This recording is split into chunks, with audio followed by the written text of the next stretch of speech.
하나님께서 오늘 저에게 주신 말씀 이사야 40장 28절로 31절 말씀인데요. 찾아서 읽어보겠습니다.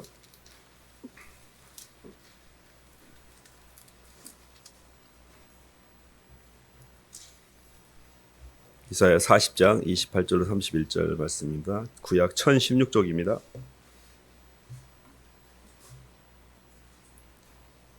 너는 알지 못하였느냐? 한 목소리 읽어보겠습니다. 시작. 너는 알지 못하였느냐? 듣지 못하였느냐? 영원하신 하나님 여호와 땅끝까지 창조하신 이는 피곤하지 않으시며 곤비하지 않으시며 명철이 한이 없으시며 피곤한 자에게는 능력을 주시며 무능한 자에게는 힘을 더하시나니 소년이라도 피곤하며 곤비하며 장정이라도 넘어지며 쓰러지되 오직 여호와를 앙망하는 자는 새 힘을 얻으리니 독수리가 날개치며 올라감 같을 것이요 다른 박지라에도 곤비하지 아니하겠고 걸어가도 피곤하지 아니하리로다. 아멘. 박수로 하나님께 영광 돌리겠습니다. 네, 능력이 있는 삶을 사는 비결이라는 말씀 제목입니다. 사람들은 이렇게 아침부터 저녁까지 부단히 많이 움직이고 있고 그 움직이는 그 운동력의 결과로서 형체라는 이 보이는 세계를 누리고 있거든요. 그래서 사람들은 이렇게 사람을 볼 때 저 사람 능력이 있다. 또 능력이 있는 사람이 되려고 많이 애를 쓰기도 합니다. 그리고 능력이 있으면 참 좋겠다는 생각도 많이 하고 그렇습니다. 근데 능력이 있는 삶을 사는 비결이 뭘까? 어떻게 하면 뭔가 다른 사람보다 더 영향력을 끼칠 수 있는 능력 있는 삶을 살 수 있을까? 이 부분에 관해서 성경적인 관점을 이렇게 좀 나누기 원하는데요. 하나님께서 인간을 창조하시고 인간을 볼 때 항상 하나님께서 인간을 창조하실 때 사람이 떡으로만 사는 게 아니고 하나님의 입으로 나오는 말씀으로 산다라고 말씀하셔서 식물은 땅에다가 뿌리를 받고 땅에 있는 양분이 자기에게 계속 필요한 거기 때문에 땅에 끌리거든요. 동물은 스스로 본인이 필요한 게 옆에 있기 때문에 잡아먹기 위해서 머리가 옆으로 달려 있습니다. 그래서 옆 사람을 뜯어먹는 게 동물이거든요. 이 땅의 식물은 땅의 끝을 빨아먹는다면 동물은 잡아먹어야 됩니다. 옆에 사람을.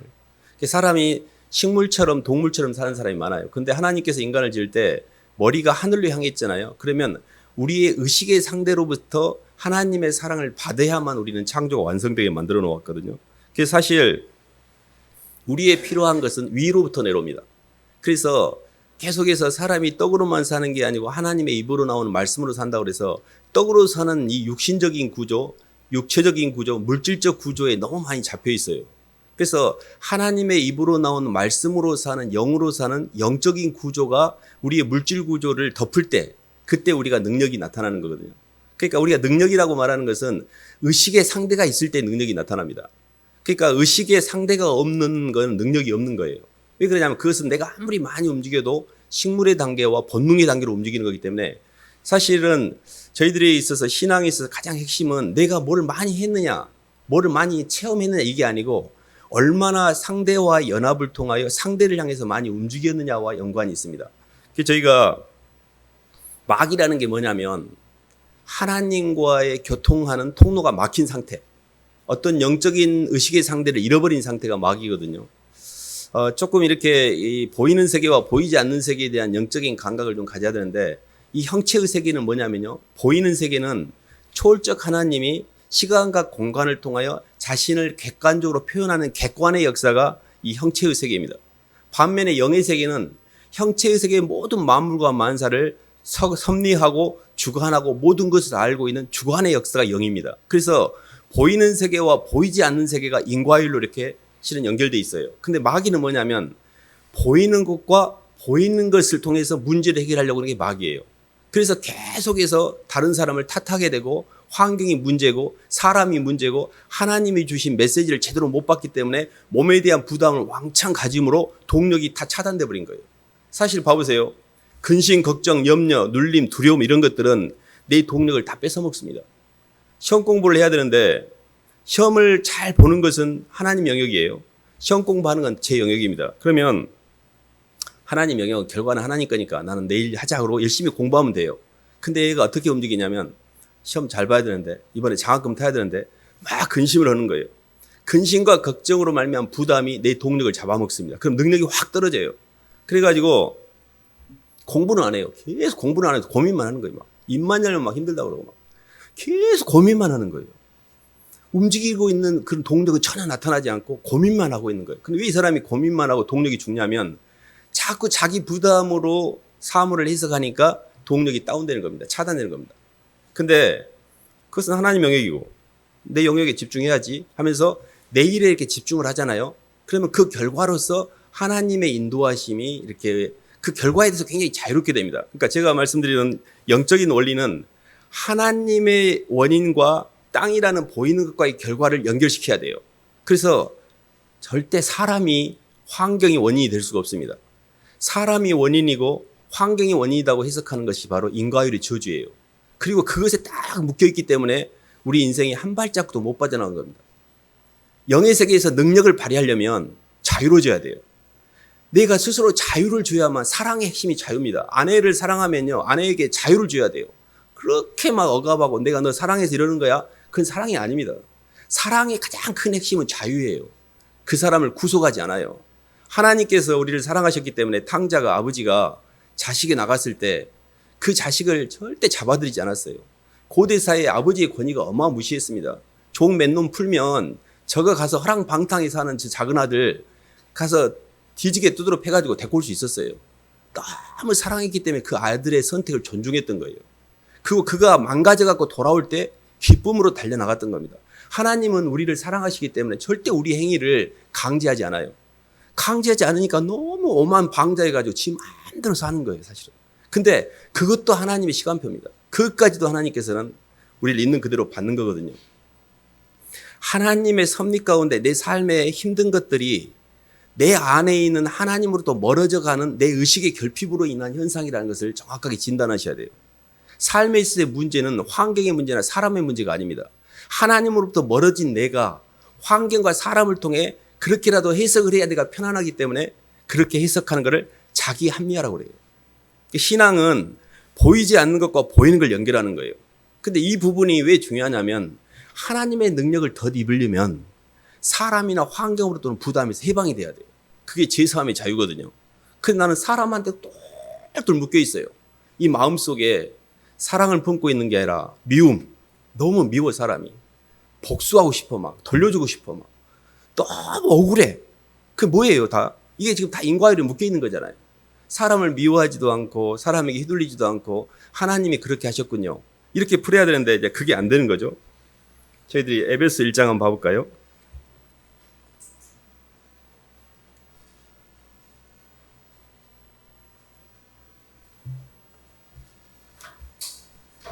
에베소 1장 4절 5절 말씀입니다.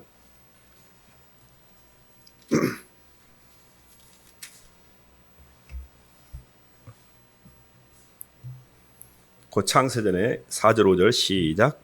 곧 창세전에 그리스도 안에서 우리를 택하사 우리로 사랑 안에서 그 앞에 거룩하고 흠이 없게 하시려고 그 기쁘신 뜻대로 우리를 예정하사 예수 그리스도로 말미암아 자기의 아들들이 되게 하셨으니. 아멘. 하나님이 저희를 창조하신 목적이 창세전에 그리스도 예수 안에서 당신의 사랑의 상대로 우리를 만든 이유가 우리를 당신의 사랑의 상대로 만들었다거든요. 그런데 그리스도 안에서 거룩하고 흠이 없도록 우리를 만드셨다고 표현하고 있습니다. 사람이 이렇게 가라면서 왜 이렇게 인생이 힘들까 보면 내 안에 하나님의 사랑이 없는 사람이라도 다른 사람에게 많은 사랑을 받고 인정을 받은 사람은 그래도 안이 빛이 좀 있는 겁니다. 가짜 빛이라도. 그래서 덜 허덕거리고 덜 이둘리거든요. 근데 무슨 말씀을 드리려고 하는 거 아니, 하나님이 나를 창조할 때 좋은 뜻으로 창조했어요. 내가 하나님의 사랑의 상대로 이 땅에 들어왔다는 것을 아는 게 굉장히 중요합니다. 모든 시작 자체가 내가 만들어질 때 내가 하나님이 나를 사랑하셔서 나를 만들었다는 거예요. 엄마와 아빠가 사랑해서 아이가 나오잖아요. 그 아이를 태어난 걸 저주한 사람이 있습니까? 너무 부모가 아이를 사랑해서 아이를 낳잖아요. 그 아이는 사랑 덩어리죠. 하나님이 나를 사랑하여 당신의 사랑의 상대로 이 땅에 나를 보내셨고 그 창조를 완성하기 위해서 이리도 애를 쓰고 계신다는 가장 기본적인 하나님의 사랑에서 우리 인생을 출발해야 됩니다. 그래서 최고 아무리 이렇게 인생이 힘들어도 내가 이렇게 무너지지 않는 것은 사랑하는 상대가 있으면 그렇대요. 누군가가 나를 지탱해주는 힘은 뭐냐면 나를 조금이라도 사랑하는 사람이 한 명이라도 있으면 내가 무너지지 않아요. 근데 세상은 다 나를 외면해도 나를 끝까지 지켜주는 사람이 있어요. 그분이 하나님의 사랑입니다. 그래서 하나님의 사랑을 내가 정확하게 알게 될 때 내가 이 땅에서 살아가는 내 창조의 내 삶의 인생의 능력이 그때 나타나는 거예요. 그러니까 왜 이렇게 능력을 못 받고 이렇게 내가 휘둘리고 내가 눌리고 막 내 인생을 왜 이렇게 막 뒤죽박죽이고 막 이렇게 인생이 힘들고, 저는 한때 이런 생각이 들었습니다. 사는 게 고통이다. 그냥 좀 빨리 죽었으면 좋겠다 이런 생각도 들고, 너무 인생이 힘드니까. 근데 왜 이렇게 힘들까? 다 나만 힘든가? 이런 생각도 좀 들었습니다. 근데 그게 힘든 것 자체가 창조를 완성해가는 여정 가운데 내 안에 하나님의 창조 사역으로 가는 과정에 뭔가가 결핍되어 있기 때문에 힘든 겁니다. 그게 뭐냐면 사랑이에요, 사랑. 근데 저는 하나님이 나를 사랑한다? 하나님이 사랑하는 눈으로 제 자신을 보기까지 시간이 많이 걸렸습니다. 저는 사람들이 저를 보는 눈을 많이 오랫동안 가지고 있었어요. 그들이 나한테 심어준 이미지.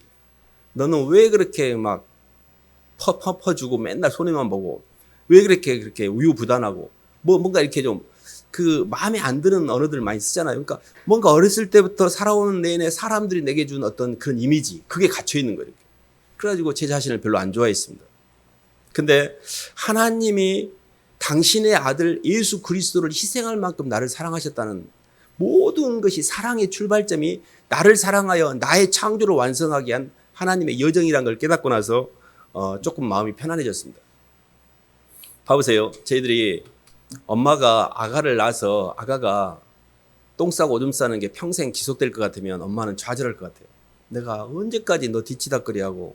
근데 엄마는 그 아기가 똥 싸고 오줌 싸고 엄청 엉망진창인데 너무 멋지게 변할 모습을 보고 있어요.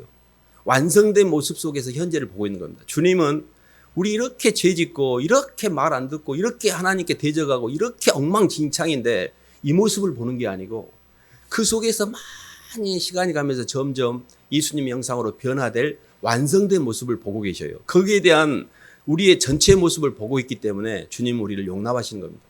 그래서 과정상에서의 나의 불완전성은 완전한 모습으로 가는 과정에 꼭 용납이 되어져야 됩니다. 내 허물과 내 불완전성 자체를 정죄하면 안 돼요.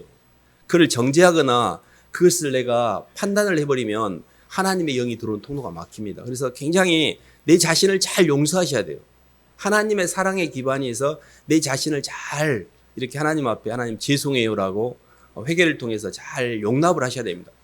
영적으로 보면 에베소 1장 4절 5절 말씀이 의미가 있는 게, 하나님의 사랑의 출발점과 그 사랑을 이 땅에서 시간과 공간 안에서 하나님 형상으로 만들어가는 그 여정과, 그리고 하나님이 시간 밖에서 그걸 누리게 하는 세상으로 우리가 우리의 인생을 이렇게 구분해 볼 수가 있는데요.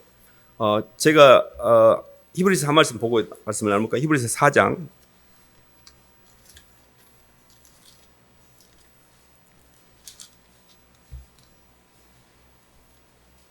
1, 2절 말씀 한번 봐보겠습니다.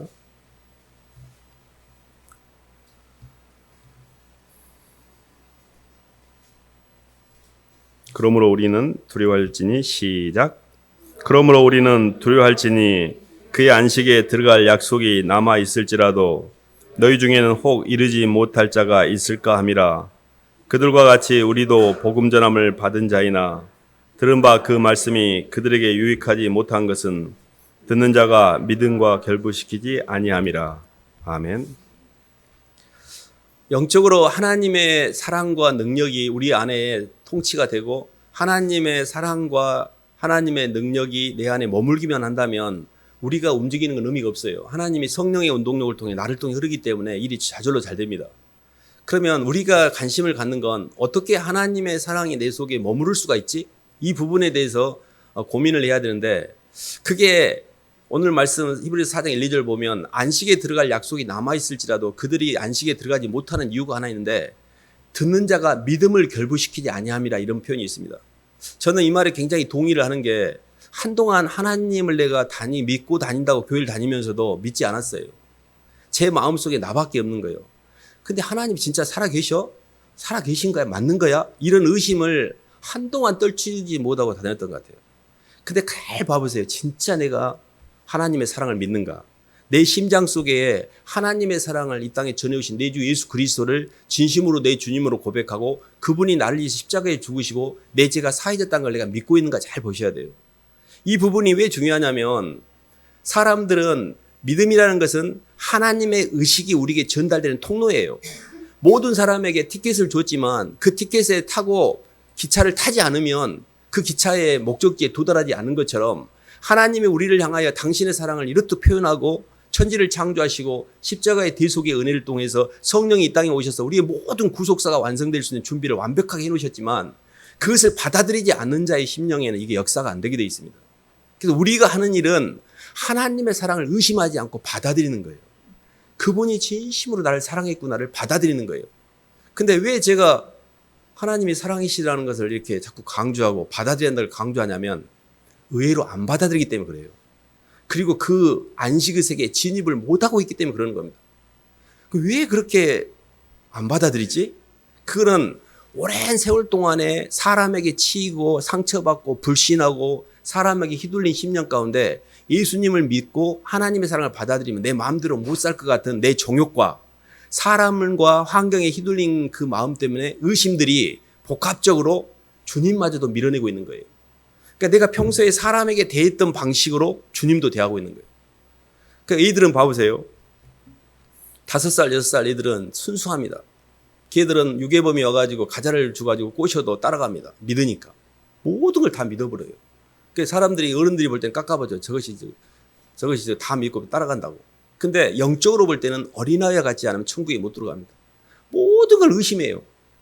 모든 것이 의심이야. 제대로 믿은 적이 없어요. 다 자기 선악과로 걸러내고 있어요. 그래서 영적인 통로를 들어가는 과정을 제가 말씀드린 건데요. 첫 번째가 뭐냐면 하나님의 말씀을 있는 그대로 받아들이셔야 됩니다. 영이 열리는 과정을 잘 이렇게 정리해보면 이런 건데요. 첫 번째, 하나님의 영이 우리의 몸으로 전달되는 과정에서 하나님께서 말씀을 사용하십니다. 말을 들으면 생각이 들어와요. 이 생각이라는 것은 완전 의식은 아닙니다. 그걸 반의식이라고 그래요. 왜 그러냐면 생각을 통해서 행동에 옮겼을 때 이게 완전 의식이 돼요. 그래서 생각은 생각을 통해서 도치가 됩니다. 리플레이스가 돼요. 치환이 됩니다. 없어진다는 뜻이에요. 그래서 내가 선악과를 따먹고 육에 부담이 되는 선악의 생각이 딱 들어왔잖아요. 그러면 이렇게 빨리 돌립니다. 또 선악과로 해석하네? 육의 생각으로 해석하네? 영의 생각은 생명과 평안이고 육의 생각은 사망인데 하나님 제게 허락하신 모든 것은 사랑이잖아요. 또 제가 이거 지 입맛에 안 맞다고 또 컴플레인 하네요. 하나님 죄송해요 하고 이것도 주님이 주신 거잖아요 라고 해석을 하면 사라집니다. 육의 생각은 영의 생각으로 치환이 돼요. 근데 이게 왜 자꾸 나는 선악과를 따라 움직이지? 그 말은 내 안주인이 아직 내가 안주인이라는 뜻이에요. 아직 안의 세계가 상의 변화가 온전히 안 돼가지고 이 속에 있는 마귀가 자꾸 해석을 하고 있는 거예요. 그래서 그러면 이 안의 상의 세계는 어떻게 변하느냐? 그러면 완전 의식으로 변하는 방법이 두 개인데요. 하나는 행동을 통해서 체험이 될 때 주님의 말씀에 순종을 했더니 이렇게 편안하구나를 체험하게 될 때 이게 완전 의식이 돼요. 그래서 하나님의 말씀을 듣고 행하는 자가 복이 있다고 그랬어요. 행함이 없는 믿음은 죽은 거라고 그랬어요. 그래서 의식하는 것을 외적으로 표현하게 될 때 이게 완전 의식이 되지 의식하는 거 계속 듣기만 해요. 알았어 목사님 또 똑같은 말하고 또 오늘 또 막 예수님만 이야기하고 십자가 이야기하고 맨 똑같은 말만 하시네 이렇게 생각해요. 보통 영적이지 않는 사람이 들을 때는 다 똑같이 들립니다. 그게 비슷하니까. 근데 속으로 들어가 보면 내 안에 있는 내 영의 어떤 지점들을 터치하고 있어요. 그러니까 하나님의 말씀을 들을 때 진심으로 내가 그 말씀을 내 마음으로 받아들이고 그것이 행동으로 옮기게 될 때 그때 이제 체험이 되고요. 또 하나는 감동을 통해 성령의 감동을 통해 깨달음이 올 때. 저는 말씀을 많이 들었습니다. 근데 어느 날 아침에 운동장에 이렇게 딱 들어가는데 그 말씀이 막 깨달아지는 거예요. 하나님 그때 깨달음을 주시고 지금도 아주 선명합니다. 운동장 교문 이렇게 딱 들어가는데 어떤 말씀이 깨달아지면서 모든 게 풀리더라고요. 그러니까 평소에 계속 설교를 들었어요. 근데 어느 날 깨달아져요. 어느 순간에 그랬구나. 그때 내 안에 의식이 바뀐 겁니다. 그러니까 성령의 임재를 통한 상의 변화와 내가 하나님 말씀에 굴복하여 내 몸뚱이를 순종을 했더니 내 안에 있는 기운들이 사라지는 느낌이 와요. 이게 상의 변화예요. 근데 이것 자체가 이 사람이 하나님의 능력을 잊고 있는 겁니다. 우리가 막 바깥에 놀아가서 막 내가 노력하는 게 아니에요. 이런 거 있잖아요. 애기가 막 숙제하다가 막 너무 힘들어. 지 난리야 막. 엄마 나 이것 좀 도와줘. 엄마가 살짝만 개입하면 아무것도 아닌데 고집을 피우는 거예요. 믿음은 뭐냐? 엄마의 도움을 청하는 게 믿음이고, 고집은 뭐냐? 내가 언제 엄마 불렀어? 엄마한테 아쉬운 소리 안 해? 내 인생은 내 거야? 끝까지 지가 힘주고 이렇게 지가 해내는 것처럼. 이게 고집이에요. 다 고집스럽게 신앙생활하고 있어요. 주님 앞에 거꾸러지지도 않고 회개하지도 않고 주님 앞에 얼마나 깡깡한지 굴복이 없어요. 굴복이. 저는 예수님을 믿는데 왜 이렇게 사람들이 딱딱할까? 저도 그랬던 것 같아요. 너무 율법이고 너무 딱딱해. 왜 그러냐면 제가 완강하게 제 의를 드러내고 있는 거예요. 내가 언제 하나님한테 아쉬운 소리 했어? 하나님 나 필요 없어. 내가 내 힘으로 할 거야. 뭐 이런. 이게 인본주의예요. 인본주의는 하나님 앞에 죄인이 아닌 것처럼 지 힘으로 모든 것을 하려고 하는 그런 의지가 인본주의거든요. 사실 왜 이게 중요하냐면 안식의 문이 열렸습니다. 정말 양의 문인 예수 그리스도를 통과하면 쉼을 누리게 돼요. 주님 이제 나 그만할래요. 나 이제 이 행위 쳇바퀴 그만 돌릴게요. 주님이 알아서 해주세요. 들어가면 되는데 자꾸 지가 하려고 그래. 지가. 얼마나 힘을 주고 있는지 몰라요. 그러면서 옆에 사람 너무 많이 힘들게 해요. 내가 하게 되면 뭐든지 낯자가 붙은 것은 옆 사람 힘들게 해요. 동물들은 다 옆으로 가잖아요. 다 뜯어먹고 잡아먹고, 말은 내가 너한테 이해한다고 하는데 다 뜯어먹고 잡아먹는 행위밖에 없어요. 부모가 자식을 이해하는 것처럼 보이지만 자식을 뜯어먹고 있는 거고요. 자식이 부모를 이해하는 것처럼 보이지만 그것도 뜯어먹는 겁니다. 하나님의 사랑이 없는 인간은 다 뜯어먹거나 뜯어먹히는 관계지, 마치 인본주의는 내가 부모를 사랑해서 내가 자식을 사랑해서 그런 것들을 갖고 우리가 살고 있어요. 그렇지 않아요. 사람에는 사랑이 없습니다. 내가 사랑이 없다는 걸 인정하는 게 굉장히 정직한 거예요. 마치 내가 사랑이 진짜 많은 것처럼 고상한 것처럼 척하는 것 자체가 하나님 앞에서 그게 죄입니다. 하나님 저는 죄인이에요. 제 속에는 온통 죄밖에 없어요. 아버지 죄송해요. 주님의 빛이 있어야 제가 사니 주님 앞에 제가 꼬꾸러집니다. 이게 정직한 거지. 내가 무슨 의가 있고 내가 무슨 빛이 있습니까? 흙덩어리가. 그렇기 때문에 저희 안에 하나님의 빛이 들어오는 것 자체가 능력이 됩니다. 그래서 우리의 능력은 내가 막 요시하고 힘주는 게 아니고 어떻게 하면 하나님의 사랑이 예수 그리스도를 통과하여 성령으로 내게 머무를 수 있는가, 이 지점에 굉장히 관심을 가지셔야 됩니다. 근데 그렇게 가는 과정에서 하나님의 말씀을 자꾸 들을 때 생각이 쌓여서 상이 되거든요. 그러면 첫 번째 단추가 절대 선악과를 따먹으면 안 돼요. 선악의 세계에 개입하시면 안 됩니다. 그러면 부담이 확 와요. 그래서 생명과로 해석해야 돼요. 어떻게 생명과는 어떤 거냐? 주님이 제게 주신 것은 다 사랑입니다. 제가 어찌 그 잔을 마시지 않겠습니까? 절대 대적에 멈칫으면 안 돼요. 아무리 힘들어도. 이것도 주님이 주신 거잖아요. 주님 감사합니다. 저 무척 힘든데 잘 통과시킬게요. 봐보세요. 예수님이 겟세마네 동산에서 십자가, 주님이 그 본을 보이셨잖아요. 너무 힘들어가지고요. 땀방울이 핏방울이 될 정도로 고민을 하셨어요. 너무너무 힘들었어. 주님은 이미 겟세마네 동산에서 죽으셨습니다. 그리고 그 죽었던 의식이 십자가를 통해서 표현된 것뿐이에요. 이미 주님은 기도를 통해 그 고개를 넘으셨어요. 내 인생에 가장 힘들게 하는 그 고개를 넘으셔야 돼요. 그때 내 영혼이 자유롭게 돼요. 근데 내 힘으로 넘는 게 아니고 아버지 원대로 하옵소서. 주님 이게 뭐예요? 라고 하면 싸우는 거예요. 주님 나 힘들어. 왜 이렇게 힘든 거예요? 계속 기도하다 보면 주님이 내가 그랬다라고 해석을 해주시는 부분이 있어요. 아, 주님이 그러셨군요. 주님하고 나만 아는 비밀이 그때 열려요. 그래서 주님의 뜻이 나를 통해서 흐르는 것에 대한 저항의 몸짓을 내가 안 하게 돼요. 그때 내가 기도로서 그 기도 고개를 통해서 그 힘든 것을 내가 통과시키는 거예요. 그때 하나님의 성령이 내게 머무는 통로가 열린 겁니다. 근데 이 지점이 굉장히 중요합니다. 말씀을 통해서 선악과를 따먹지 않고 생명과로 해석하는 것은 접근을 해요, 사람들이. 왜냐하면 또 내가 선악으로 해석하고 있네? 이렇게 하면 안 되지. 근데 능력은 거기서 나타나지 않아요. 능력은 내 속에서 그 하나님의 말씀이 자양분이 돼가지고 이 능력으로 밑으로 나와야 되거든요. 저희들 이사야 말씀 봐볼까요?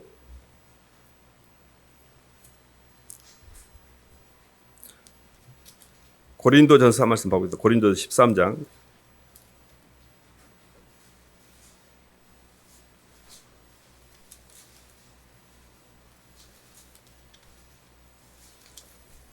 13장 13절 말씀 봐보겠습니다.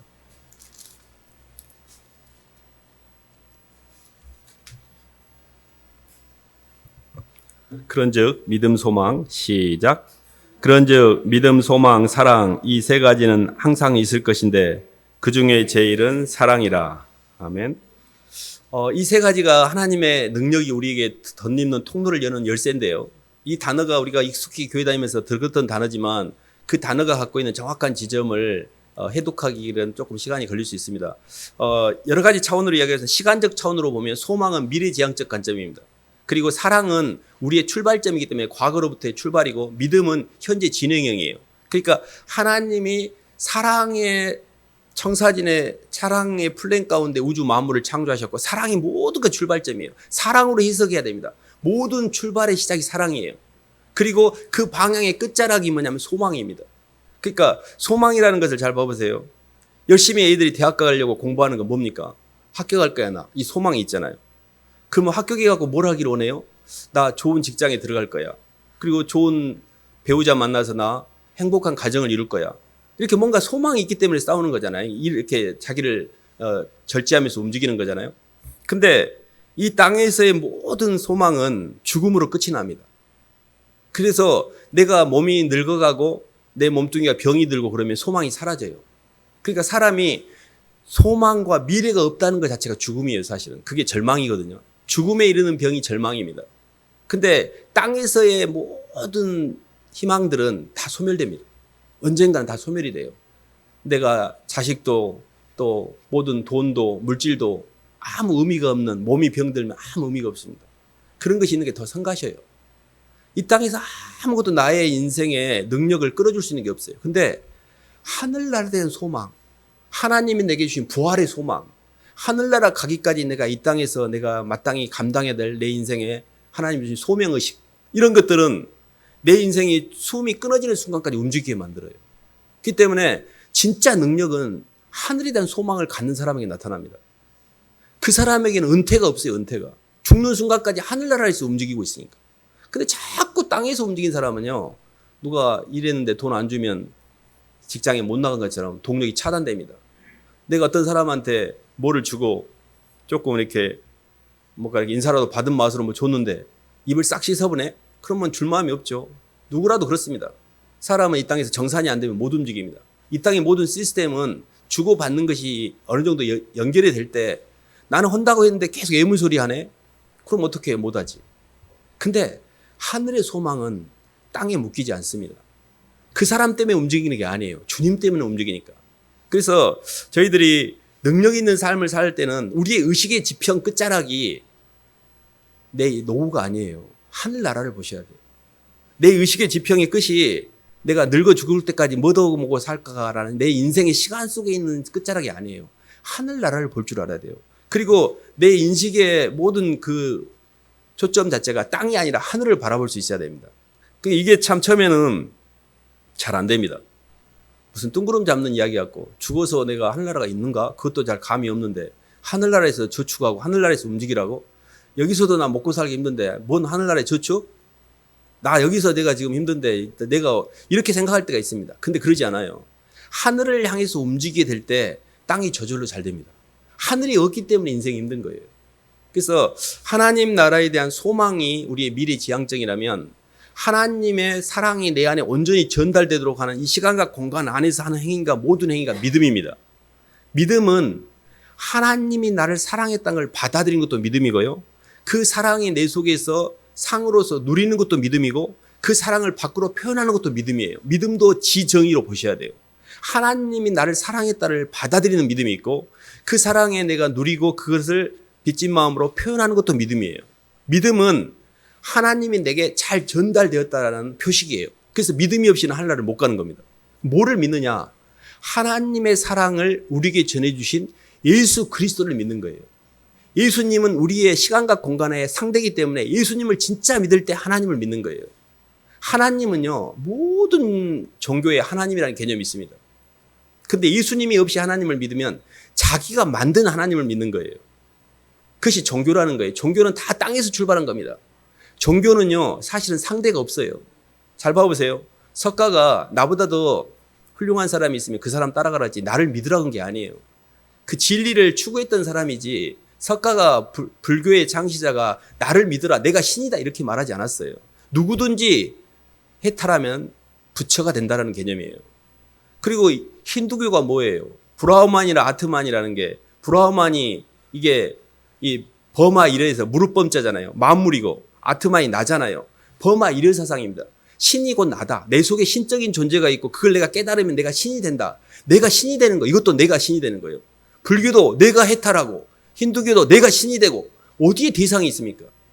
어떤 종교도 대상이 없어요. 어떤 종교도 회개가 없습니다. 어떤 종교도 굴복이 없어요. 기독신앙만 창조주인 하나님이라는 대상이 있고 그분이 우리에게 사랑으로 오신 예수 그리스도를 정확하게 믿는 대상이 있는 겁니다. 근데 봐보세요. 이슬람교는 뭐예요? 아브라함의 자손이 이삭을 따라가는 게 아니라 이스마엘을 따라가는 게 이게 이슬람입니다. 다시 말하면 짝퉁입니다. 짝퉁. 아브라함의 적자가 이삭이잖아요. 걔들은 이스마엘이라고 하갈에 낳은 종의 하갈에 낳은 이스마엘을 따라가는 겁니다. 짝퉁들은 있을 수 있어요.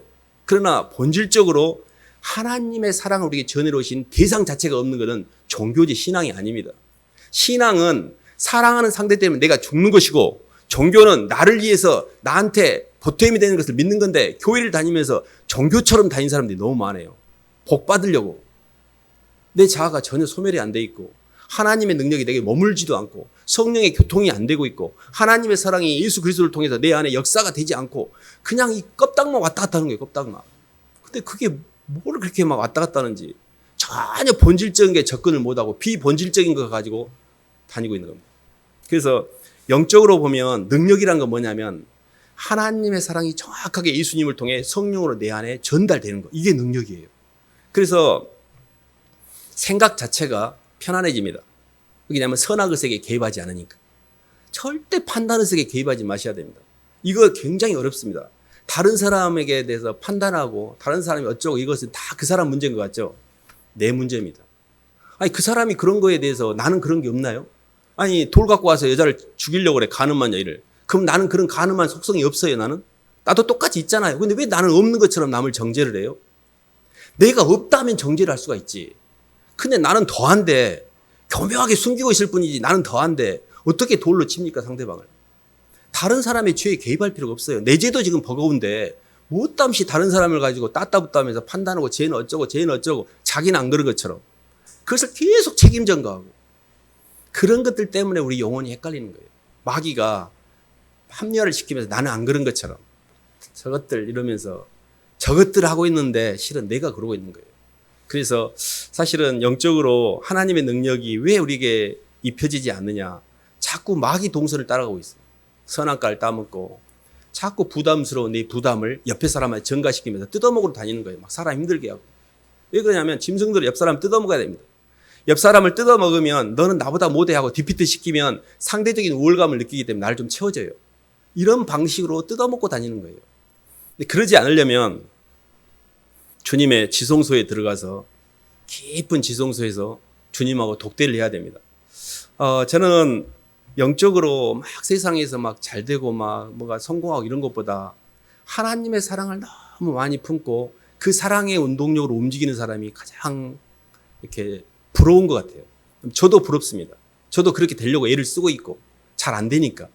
저는 기도하면 하나님 저는 사랑이 없는데 사랑이 없이 어떻게 해요 주님. 저 좀 사랑 좀 주세요. 맨 그런 기도가 막 생각이 납니다. 사람을 덮으려고 하면 사랑이 있어야 되는데 하나님 저도 힘들어요. 안 덮어져요 주님. 힘들어. 뭐 이런 기도만 나오는 거예요. 제 자아가 아직도 살아있기 때문에 못 덮으니까 힘든 거예요. 그래서 끊임없이 나를 빼기 위한 기도지 남을 어떻게 해달라는 기도를 하시면 안 돼요. 하나님 제가 죄인이에요. 제가 바뀔게요. 제가 죽을게요. 제 안에 사랑이 없잖아요. 주님은 저를 고치시려고 하는데 마귀는 맨 바깥만 고치려고 하고 맨 바깥이 문제더라. 손가락이 밖으로 가는데 아직도 영의 길이 뭔지 아직 방향도 못 잡은 겁니다. 절대 바깥하고 싸우시면 안 돼요. 그것만 하지 않아도 인생의 문제가 많이 정리가 돼요. 그리고 내 속에 하나님의 사랑을 계속 채우는 데 관심을 가지셔야 돼요. 하나님의 사랑을 계속 채우는 그 과정에서 성령의 감동을 통해 주님 제가 뭔데 저한테 이렇게까지 하셔요. 막 기가 막힌 막 회개가 들어옵니다. 하나님 정말 죄송해요. 제가 그럴 만한 가치가 있었어요 주님. 왜 저한테 이러세요? 라고 내 자신의 주님이 나한테 해준 것을 내가 감당이 안 돼요. 감당이. 그러니까 그때 내가 완전 굴복이 됩니다. 그리고 뭘 해도 힘들지 않을 만한 하나님 은혜가 부어져요. 그래가지고 주님이 평생 내가 뜯어먹히고 억울한 일을 당해도 하나도 억울하지 않아요. 내가 너무 많이 주님한테 받았기 때문에. 이게 내 안에 은혜를 채우는 시간입니다. 이게 능력이에요. 이 빚진 마음이 능력입니다. 그 빚진 마음 때문에 내가 하나라도 하나님 제가 이제라도 갚는 마음으로 할게요 해서 사람들한테 섬기고 주고 베풀고, 이거는 내 의가 아니에요. 저절로 되는 거예요. 왜냐하면 빚진 마음에 사람은요 빚을 지고는 못 살게 돼 있습니다. 원래 빚은 갚으려는 속성이 있어요. 근데 내가 주님한테 빚 졌다는 생각이 없으니까 반대로 억울하다고 생각하니까 이렇게 사람들한테 뜯어먹고 다니는 거예요. 왜 내가 억울하냐? 마귀가 들어와서 자아를 키워놨기 때문에 그래요. 사랑하는 상대를 통해서 하나님 사랑이 내게 들어오면 내 자아가 중화가 됩니다. 그래서 자아가 밑으로 파동이 내려가기 때문에 하나님의 은혜의 관점에서 볼 때는 내가 정말 문제구나라고 나를 보게 돼요. 근데 마귀가 들어오면 나는 절대 문제가 없고 사람들이 문제예요. 환경이 문제고 맨 저런 것들이 막 이런 생각밖에 안 나요. 이 부분을 잘 보셔야 돼요. 그래서 내 인식의 틀이 자꾸 바퀴 문제라고 생각하네? 그럼 마귀예요. 그런 거 분별입니다. 영적 분별입니다. 그러면 하나님 또 제가 지금 바깥으로 향하고 있네요. 죄송해요 하고 안으로 들어오는 거예요. 그래서 주님이 겟세마네에서 씨름했던 것처럼 계속 내 안에 뭐를 주님 저한테 그러면 알려주시려고 하는 거예요 라고 싸우셔야 돼요. 근데 한동안 기도하다 보면 처음에는 잘 생각도 안 나요. 알려주셔요. 그때 싹 가라앉아요. 이렇게. 안에서 정리가 된 거예요. 그래서 바깥하고 싸울 필요가 없는 거예요. 주님 이제 아버지 편안해졌어요. 저 십자가 괜찮아요. 이미 통과시켜 본 거예요. 근데 그게 신앙입니다. 바깥하고 싸울 필요가 없다니까요. 내 안에서 주님하고 쇼부를 봐야 돼요. 이게 그리스도의 능력이 내게 머물게 하는 힘입니다. 예수님의 말씀으로 해석하고 예수님의 사랑이 내게 머물게 하고 예수님의 성령의 운동력이 나를 통해 흐르는 게 능력이지, 뭐가 막 힘이 좋아가지고 막 밖에 나가서 막 영웅 호걸들 막 전쟁해 하고 다 죽이고 이기고 막 이런 게 힘이 아니에요. 진짜 능력은 사랑의 능력입니다. 상대방을 견디는 게 능력이고 상대방을 있는 그대로 바라보는 게 능력이고 상대방의 모든 허물을 덮는 게 능력이지 그 상대방을 고치는 게 능력이 아니에요. 마귀들은 고치려고 그래요. 근데 그 사람을 견디는 거예요, 그냥. 그래서 저희가 주님이 우리를 향해서 견디셨습니다. 주님이 우리를 당신의 사랑의 상대로 우리를 보고 계셨고 우리의 그 또 말도 안 되는 허물을 정죄하지 않으셨고 당신이 우리의 허물을 대신 담당해서 십자가에 죽으셨잖아요. 그리고 너도 나처럼 이렇게 하라. 주님이 제자들의 발을 씻겨주고 선생이 그 제자들 향해 이렇게 했으니 너희도 이렇게 하는 게 마땅하다. 이렇게 우리에게 길을 보여주신 거잖아요. 그래서 저희가 이제 그런 길을 가는 게 마땅하고요. 마지막으로 한 말씀만 보면 마가복음 10장 한 말씀만 보겠습니다.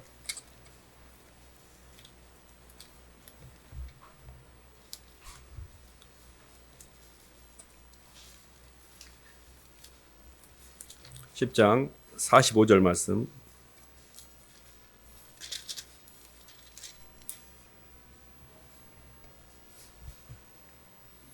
인자가 온 것은 45절 말씀 읽어보겠습니다. 시작. 인자가 온 것은 섬김을 받으려 함이 아니라 도리어 섬기려 하고 자기 목숨을 많은 사람의 대속물로 주려 함이라. 아멘. 주님이 이 땅에 오신 목적 자체가 섬김을 받기 위해서 온 게 아니고 섬기기 위해서 왔다는 말은 손해보기 위해서 왔다는 뜻입니다. 주님이 이 땅에 오신 목적은 살려고 온 게 아니라 죽으러 오셨다는 뜻입니다. 인생 자체를 내가 살기 위해서 남을 밟고 가는 사람이 있고 내가 다른 사람을 살리기 위해서 내가 죽는 사람이 있습니다. 주님이 가신 길은 많은 사람을 살리기 위해서 자신이 죽는 길을 택하셨어요. 우리는 주님을 사랑해서 내가 죽든지 나를 사랑해서 옆 사람을 죽이든지 둘 중에 하나 길을 가게 됩니다. 마귀가 가는 길은 내가 맞고 네가 틀려라고 해서 옆 사람을 죽이고 나를 증명하기 위해서 살고 있습니다. 그것은 굉장히 힘든 인생이에요. 그 답이 없는 길입니다. 근데 상대방의 허물은 내게 문제가 안 돼요. 그는 하나님과 그 사람의 관계고, 그러나 그 사람과 나와의 관계 가운데 내 죄를 해결하는 과정에서 내가 그 사람을 죽는 게 그게 주님이 가신 길입니다. 그래서 조금 이 부분이 처음 해보면 처음에만 힘들지 굉장히 편안한 길입니다. 절대 높아지려고 하지 마시고 낮아지는 게 능력이고 주는 게 능력이지 높아지고 받는 게 능력이 아닙니다. 세상에서는 높아진 게 능력이잖아요. 돈을 많이 갖는 게 능력이잖아요. 그러지 않아요. 돈을 주는 게 능력이고 다른 사람보다 내가 낮아지는 게 능력입니다. 여기에서 능력이 나오는 거예요. 낮아짐의 능력이라는 것 자체가 굉장한 의미를 갖고 있습니다. 그래서 왜 그러냐면 내가 낮아지지 않고서는 다른 사람에게 동력을 줄 수 없기 때문에 그래요. 그것을 천사 목회를 감당하려면 예수 그리스도 안에서 내 교만과 엄난과 탐욕이 다 하나님 앞에 하나님 훑어서 빼십니다. 그래서 내가 나와 내 것에 대해서 하나님 앞에 완전히 내려놔야 그때 하나님 일을 할 수가 있어요. 그렇기 때문에 마지막은 이 땅에서 우리의 삶을 통해 많은 사람이 주께로 돌아오는 이 낮아짐을 통한 섬김의 삶, 이게 이제 우리가 마지막으로 가야 될 길입니다. 이게 능력입니다. 능력 있는 사람은 돈 많고 높이 올라간 게 아니고 많은 사람을 살려낸 사람이 능력 있는 거예요. 하나님의 말씀을 통해 많은 사람에게 대속을 해서 나를 통해 이 땅에 많은 사람이 예수님을 믿으면 그게 능력입니다. 그게 하나님의 능력이거든요. 그래서 오늘 말씀을 정리해 보면 우리는 다 능력 있는 사람이 되고 싶어 합니다. 저는 가끔 베드로를 생각합니다. 일개 어부였고 그가 만약에 겉사람으로 살았다면 선주가 돼가지고 배도 몇 척 거느리면서 떵떵거리면서 제법 어촌에서 목에 힘 깨나주고 살 수도 있었을 겁니다. 그러나 그는 그의 인생을 주님이 나를 따라오너라 내가 너희로 사람을 낚는 어부가 되게 하리라 할 때 자기 집안 자식과 친구와 모든 집을 다 버려두고 주님을 따릅니다. 일개 어부였던 베드로가 살아가는 여정을 보면 매일 실수투성입니다. 가장 적나라한 실수가 예수님을 저주하면서 맹세하면서 예수님을 부인하거든요. 우리가 살아가는 신앙 내내 예수님을 잘 따르는 게 아닙니다. 엄청 예수님을 부인하고 예수를 믿는 자인지 아닌지도 헷갈릴 정도로 주님 앞에서 저항의 몸짓을 할 때도 있습니다. 근데 끊임없이 주님은 한 번 베드로를 택하신 그 사랑을 놓치지 않고 그를 인도하십니다. 우리가 주님을 떠나지 않는 게 아니고 주님이 우리를 붙들고 있는 겁니다. 주님이 우리를 한번 사랑하셨기 때문에 끝까지 우리를 견디시고 그렇게 말도 안 되는 베드로를 하나님께서 빚어서 쓰시고 종국에 가서는 베드로가 스스로 자신의 몸을 십자가에 거꾸로 매달아 죽을 만큼 굉장히 하나님 앞에서 모든 걸 버리고 살고 또 무식한 베드로 사람들이 이럽니다. 야 저거 원래 어부였고 학문이 없는 무식한 놈인데 왜 저렇게 말을 잘하냐. 사람들이 놀래요. 학문이 없는 베드로가 하나님의 성령의 능력으로 영적인 세계가 통전이 이렇게 나오면서 엄청 능력을 발휘합니다. 그리고 성전 미문에 있던 안진뱅이 태어나서부터 안진뱅이 은과 금은 내게 없거니와 나사렛 예수의 이름으로 명하노니 일어나 걸으라 해서 사람들을 치유하고 살리고 많은 초대교회 이 예루살렘 교회 베드로가 수장이 되지 않습니까?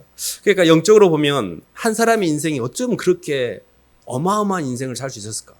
그는 그 작은 인생을 주님께 헌신했어요. 헌신이 없는 위력은 없습니다. 우리의 작은 인생이지만 우리의 보잘것없는 인생. 저는 주님 앞에 너무 보잘것이 없는데 주님 제 것도 쓰시나요? 주님 제 너무 보잘것없어서 제가 너무 죄송한데 주님 이거라도 쓰실 수 있으면 제가 주님께 드릴게요. 이렇게 잠깐 주님께 내 인생을 드렸던 건데 주님이 그를 사용하셔서 어마어마한 일을 하게 계셔요. 사실 우리 때에 표식이 별로 안 날 수도 있습니다. 아브라함은 믿음의 조상인데 아브라함이 봤던 믿음의 후손은 이삭 한 명이었어요. 근데 그 이후로 어마어마한 사람들이 이삭의 야곱의 12아들로 지금의 전 세계 모든 예수를 믿는 사람들이 믿음의 조상을 아브라함을 꼽습니다. 근데 아브라함이 한 게 뭐가 있어요? 이삭 하나밖에 안 났는데. 우리가 살아서 숨 쉬는 동안에 죽을 때까지 내가 한 명의 영혼에게만 복음을 전할 수 있어요. 우리가 수박 속에 있는 씨앗은 셀 수 있지만 수박 씨 속에 있는 수박은 못 셉니다. 나를 통해서 한 명이 예수를 믿었는데 그를 통해 어떤 일이 일어날지 몰라요. 그래서 천하보다 귀한 영혼입니다. 어떻게든 이 땅에 한 사람의 영혼이라도 복음을 전해서 그가 예수님을 잘 믿도록 돕는 게 하늘나라의 관점에서는 어마어마한 거예요. 그게 종교와 영광이고 우리가 궁극으로 추구해야 될 우리의 삶의 가치입니다. 그냥 이 땅에서 막 돈 잘 벌고 노후 잘 쌓고 이런 비루한 것들 말고 내 영혼을 통해서 정말 예수님의 생명이 전달되고 그 한 사람이 예수를 믿고 그 사람을 통해서 수많은 사람이 주님께 돌아오는 역사가 하나님께서는 그 일을 하시려고 우리를 찾고 계시고 부르고 계시는 거거든요. 그래서 하나님의 능력이라는 것은 우리가 세상에서 잘 먹고 잘 사는 능력이 아니고 정말 주님 때문에 내가 낮아지고 줄이고 비워지고 다른 사람을 살려내는 게 능력입니다. 공국에 가서는 주님과 영혼들로 귀결이 됩니다. 그래서 저희가 오늘 이사야 말씀에 여호와를 앙망하는 자는 새 힘을 얻으리니 독수리의 날개침과 같을 것이요 걸어가도 곤비치 않고 뛰어가도 피곤치 않는다는 게 너무 제가 공감하는 말입니다. 영혼들을 이렇게 가다가 몸이 안 좋을 때가 있습니다. 근데 말씀을 전할 때 보면 힘이 나요. 그래가지고 하나도 안 아파요. 그리고 나서 끝나고 나면 다시 아픕니다. 이럴 때가 있었어요. 제가 하나님이 사람을 향해 움직인 동안에는 엄마에게 젖을 주듯이 능력을 주셔요. 영혼들 향해 움직이는 동안에 절대 다운되지 않습니다. 제가 소시적이나 이렇게 캠퍼스 학창 시절에는 굉장히 많이 눌리고 휘둘리고 막 다운된 적이 많았습니다. 사람들이서 움직일 땐 다운이 잘 안 돼요. 왜냐하면 하나님이 사람들 먹여야 되니까 능력을 주십니다. 그래서 하나님 여호와를 앙망하고 영혼들 위해 사는 사람의 인생에 다운되는 게 없어요. 우울증, 뭐 힘듦 이런 게 없습니다. 왜냐하면 사람들 향해서 계속 움직이고 있으니까. 얼마나 큰 축복인지 몰라요. 그래서 여호와를 앙망한 자가 새 힘을 얻는다는 게 하나님께서 그 힘을 주십니다. 그것은 너무 진리 중에 진리예요. 내가 인생이 요즘 우울하고 맨 눌리고 휘둘리는 것은 뭐냐면 나밖에 없기 때문에 그래요. 자꾸 나한테 집중하니까 그래요. 옆 사람에게 집중하셔야 됩니다. 옆 사람, 하나님 내게 주신 구조, 하나님 제가 죽을게요. 저 사람 제가 채울게요. 계속 그렇게 움직이다 보면요. 속에서 나와 주님만 하는 굉장히 편안함과 기쁨이 올라옵니다. 그래서 정말 하나님이 이렇게 우리에게 멋진 우리를 이런 천사 목회를 할 수 있는 이런 멋진 무대로 우리를 초대하신 거거든요. 이거를 알고 이걸 할 수 있다는 게 어마어마한 축복입니다. 실은 전도하고 양육하는 게 나 힘들어 목사님은 하지 나는 못해 이러잖아요. 너무 영광스러운 잡이에요 이게. 너무 나 같은 것한테 이거를 하나님 맡기셨다는 게 너무 감격스러운 겁니다. 지금 우리에게 그걸 주신 거잖아요. 그래서 주변에 있는 사람들 한 사람이라도 기도하면서 복음 전하고 하나님 저 영혼 제가 잘 품고 갈게요. 주님 혹시 저 사람이 저 죽은 다음에 정말 변해가지고 이 땅을 변화시킬 한 사람의 능력 있는 사도가 될 수도 있잖아요. 이런 마음으로 복음도 전하시고 그러다 보면 조금씩 이 하나님의 능력이 우리 속에 역사하게 됩니다. 꼭 그렇게 가시기를 주님의 이름으로 축원합니다. 하나님 아버지 감사를 드립니다. 하나님 이 땅에서 아무짝에 쓸모없는 흙덩어리를 부르시고 창조하시고 하나님의 사랑의 상대로 택하셔서 저희 속에 하나님의 영을 부어주시고 그 능력으로 하나님의 영광의 반열까지 저희를 사용하시니 하나님의 그 놀라운 사랑을 인하여 감사를 드립니다. 하나님 저희가 아직은 부족하지만 주님이 저희를 보시는 관점으로 저희를 보게 도와주시고 한 걸음 한 걸음 주님께 다가감으로 하나님 저희도 주님처럼 저희 자신을 기꺼이 죽음에 내줄 수 있는 그런 단계까지 갈 수 있도록 저희 삶을 인도하여 주시옵소서. 예수님 이름으로 기도드립니다.